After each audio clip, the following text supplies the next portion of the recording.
And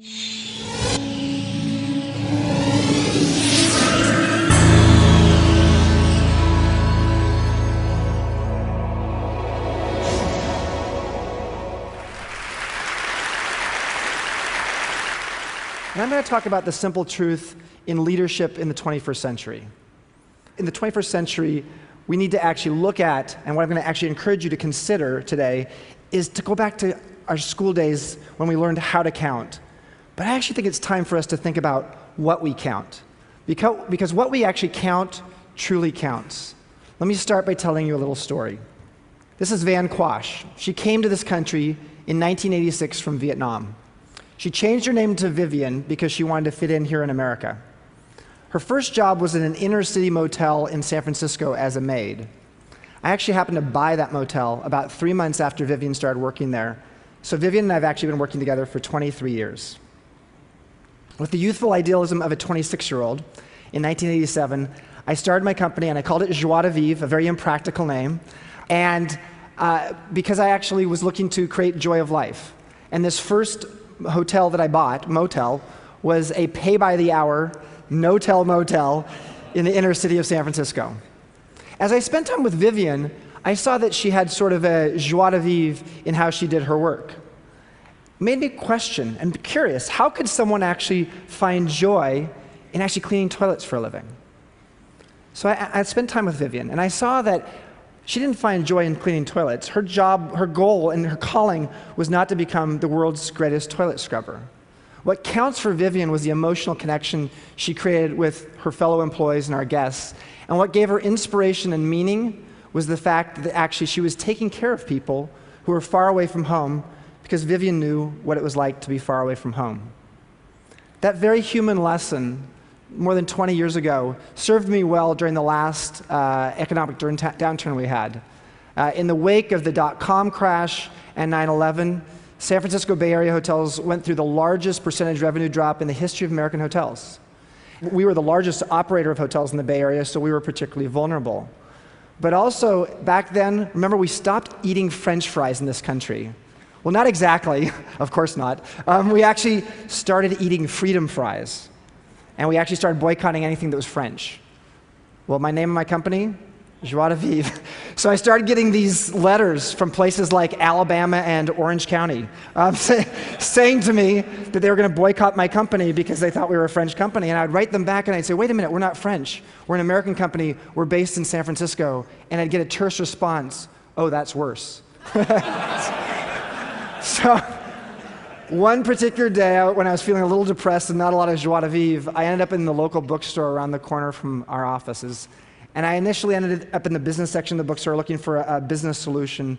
But given my befuddled state of mind, I ended up in the self-help section very quickly.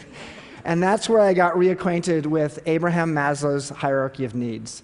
I took one psychology class in college, and I learned about this guy, Abraham Maslow, as many of us are familiar with his hierarchy of needs. But as I sat there for 4 hours, the full afternoon, reading Maslow, I actually recognized something that is true of most leaders. And one of the simplest facts in business is something that we often neglect, and that is that we're all human. And each of us, no matter what our role is in business, actually has some hierarchy of needs in the workplace. So as I started reading more Maslow, what I actually started to realize is that actually Maslow, later in his life, wanted to take this hierarchy for the individual and apply it to the collective, to organizations, and specifically to business. But unfortunately, he died prematurely in 1970, and so he wasn't really able to live that dream completely. So I realized in that dot-com crash that my role in life was to channel Abe Maslow. And that's what I did a few years ago, when I actually took that 5-level hierarchy of needs pyramid and turned it into what I call the transformation pyramid, which is survival, success, and transformation. It's not just fundamental in business, it's fundamental in life. And we started actually asking ourselves the questions about how we were actually addressing the higher needs, these transformational needs for our key employees in the company. These 3 levels of the hierarchy of needs actually relate to the 5 levels of Maslow's hierarchy of needs. But as we started asking ourselves about how we were addressing the higher needs of our employees and our customers, I realized we had no metrics. We had nothing that actually could tell us whether we were actually getting it right. So we actually started asking ourselves what kind of less obvious metrics could we use to actually evaluate our employees' sense of meaning or our customers' sense of emotional connection with us? For example, we actually started asking our employees, do they understand the mission of our company? And do they feel like they believe in it? Can they actually influence it? And do they feel that their work actually has an impact on it? And we started asking our customers, did they feel an emotional connection with us in one of 7 different kinds of ways? Miraculously, as we asked these questions and started giving attention higher up the pyramid, what we found is we created more loyalty. Our customer loyalty skyrocketed, our employee turnover dropped to 1/3 of the industry average. And during that 5-year dot-com bust, we tripled in size. Now, as I went out and started spending time with other leaders out there and asking them how they were getting through that time, what they told me over and over again was that they just manage what they can measure. And what we can measure is that tangible stuff at the bottom of the pyramid. They didn't actually even see the intangible stuff higher up the pyramid. So I started asking myself the question, how can we get leaders to start valuing the intangible? If we're taught as leaders to just manage what we can measure, and all we can measure is the tangible in life, we're missing a whole lot of things at the top of the pyramid. So I actually went out and studied a bunch of things, and I found a survey that showed that 94% of business leaders worldwide believe that the intangibles are important in their business. Things like intellectual property, their corporate culture, their brand loyalty, and yet only 5% of those same leaders actually had a means of measuring the intangible in their business. So as leaders, we understand that intangibles are important, but we don't have a clue actually how to measure them. So here's another Einstein quote: "Not everything that can be counted counts, and not everything that counts can be counted." I hate to argue with Einstein, but if that which is most valuable in our life and our business actually can't be counted or valued, are we going to spend our lives just mired in measuring the mundane? It was that sort of heady question about what counts that led me to take my CEO hat off for a week and fly off to the Himalayan peaks. Fly off to a place that's been shrouded in mystery for centuries, a place some folks call Shangri-La.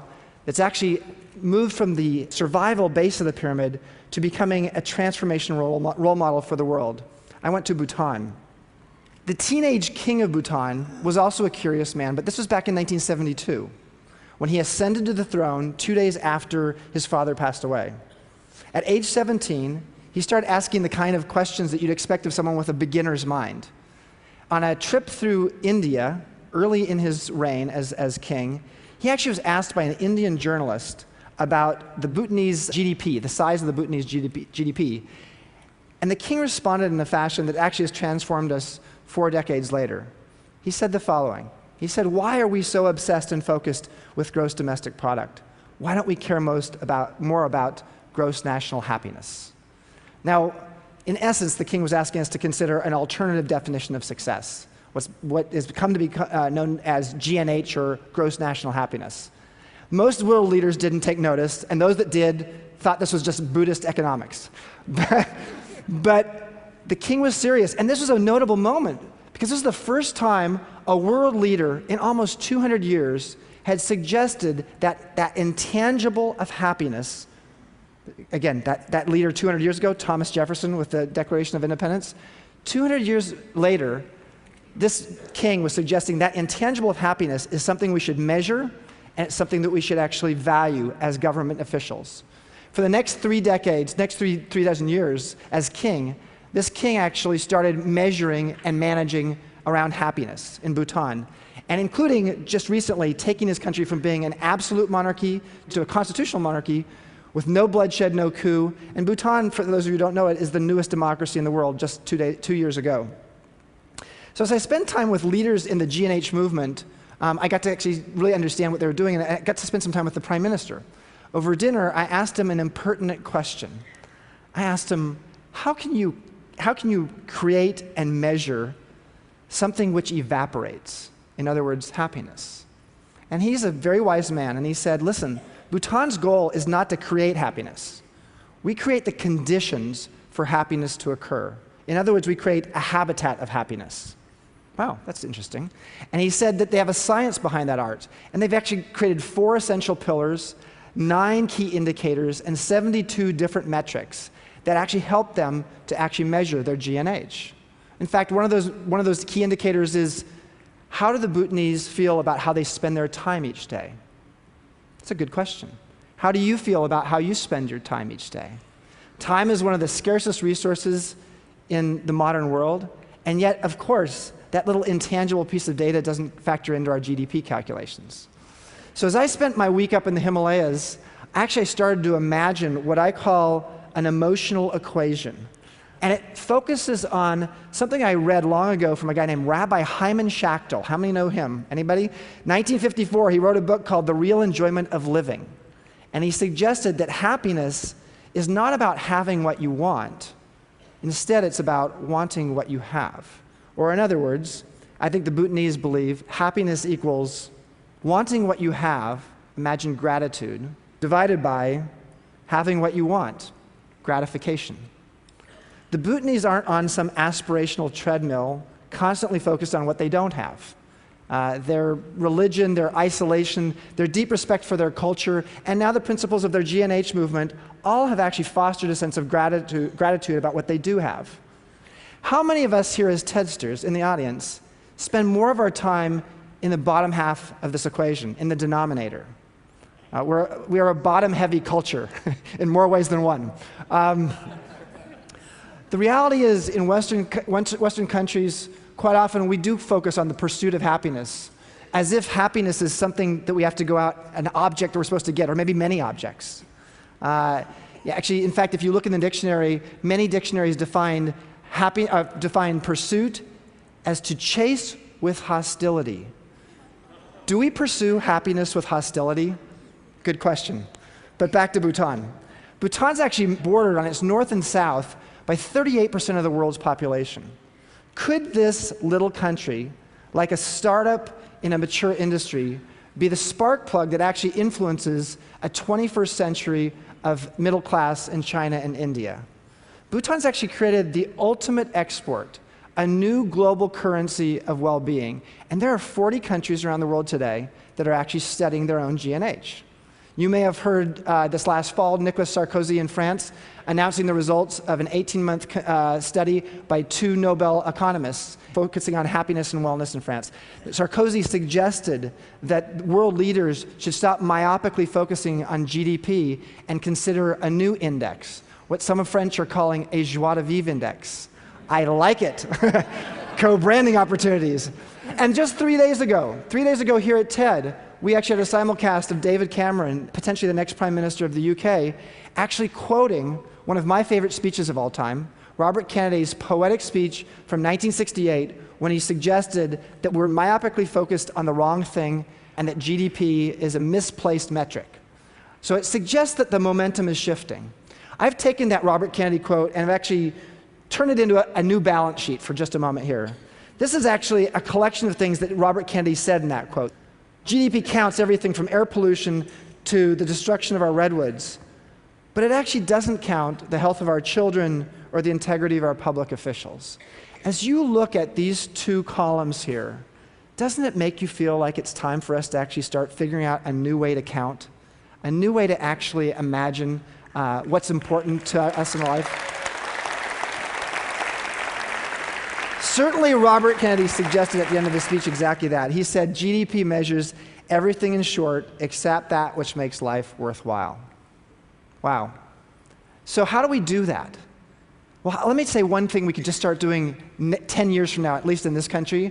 Why in the heck in America are we doing a census in 2010? We're spending $10 billion on a census, and we're asking 10 simple questions. It is simplicity, but all of those questions are tangible. They're about demographics, they're about where you live, how many people you live with, and whether you own your home or not. That's about it.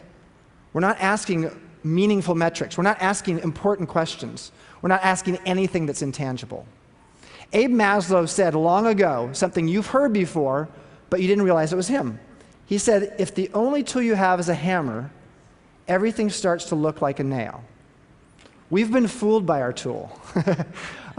Excuse that expression. We've been fooled by our tool. GDP has been our hammer, and our nail has been a 19th and 20th century industrial era model of success. And yet 64% of the world's GDP today is in that intangible industry we call service. the service industry, the industry I'm in. And only 36% is in the tangible industries of manufacturing and agriculture. So maybe it's time that we get a bigger toolbox, right? Maybe it's time we actually get a toolbox that doesn't just count what's easily counted, the tangible in life, but actually counts what we most value, the things that are intangible. I guess I'm sort of a curious CEO. I was also a curious economics major as an undergrad, and I learned that economists measure everything in tangible units of production and consumption as if each of those tangible units is exactly the same. They aren't the same. In fact, as leaders, what we need to learn is that we can actually influence the quality of that unit of production by actually creating the conditions for our employees to live their calling. And in fact, in Vivian's case, her unit of production isn't the tangible hours she works, it's the intangible difference she makes during that 1 hour of work. This is Dave Erringdale, who's actually been a longtime guest at Vivian's Motel. He stayed there 100 times in the last 20 years.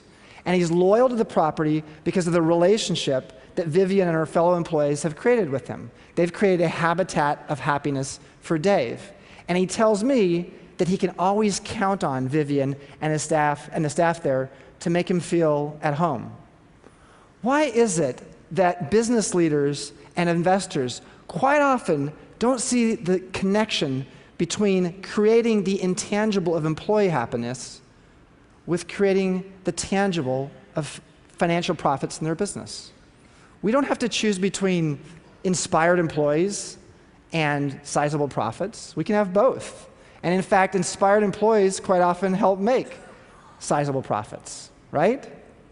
So what the world needs now, in my opinion, is business leaders and political leaders who know what to count. We count numbers. We count on people. What really counts is when we actually use our numbers to truly take into account our people. I learned that from a maid in a motel and a king of a country. What can you start counting today? What one thing can you start counting today that actually would be meaningful in your life, whether it's your work life or your business life? Thank you very much.